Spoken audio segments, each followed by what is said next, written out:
কলকাতা থেকে ট্রেনে করে নিউ জলপাইগুড়ি, তারপর গাড়িতে করে মিরিক হয়ে তাবাকুশি যেতে মোট সময় লাগে মাত্র ১৩ ঘন্টা, যার মধ্যে ট্রেনের জার্নি প্রায় ৯.৫ ঘন্টা মতো।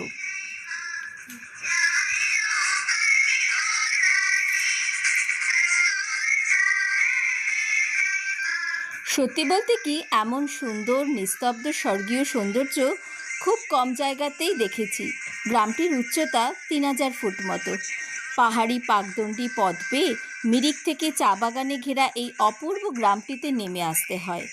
আসার পথে দুটি ট্যুরিস্ট স্পট দেখে অনায়াসেই ঘন্টা তিনেকের মধ্যে নিউ জলপাইগুড়ি স্টেশন থেকে তাবাকুশি পৌঁছে যাওয়া যায়।